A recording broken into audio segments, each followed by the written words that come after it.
Well, it looks like we're going to be closed in our houses for who knows how long now. So we're going to do some of these devotionals at least Monday through Friday for who knows how long.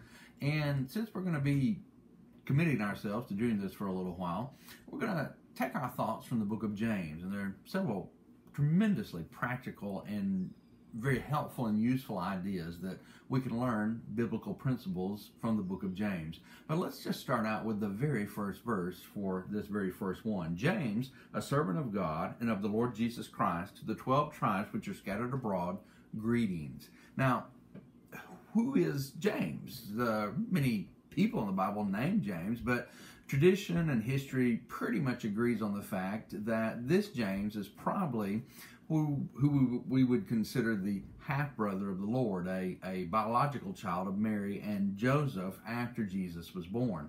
And, if that really is the case, which does seem to be the case, then it's pretty interesting when you look at the book and he starts out by saying, James, a servant.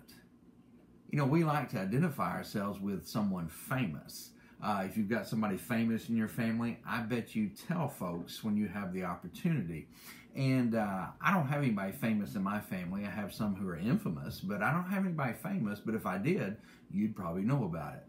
Jesus was the half-brother, of James. And James could have said, by the way, folks, I'm Jesus' brother. But instead he said, I am a servant of the Lord Jesus Christ.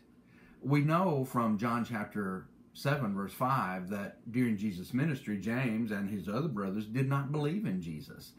But 1 Corinthians chapter 15 verse 7 tells us that after the resurrection, Jesus appeared to a man named James, probably this James, and this caused him to become a believer and a faithful follower. In Acts chapter 1, we find him and his brothers and their mother Mary all gathered in that upper room after Jesus' ascension into heaven.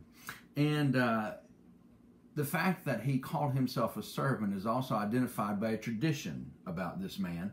It is said that he was a man of great prayer and great humility. Obviously, we see his humility, but a man of great prayer. In fact, he earned a nickname throughout history called camel knees, because it says he spent so much time on his knees in prayer that they became hardened like a camel's. And the great lesson, the great takeaway is a servant and humility. God bless you.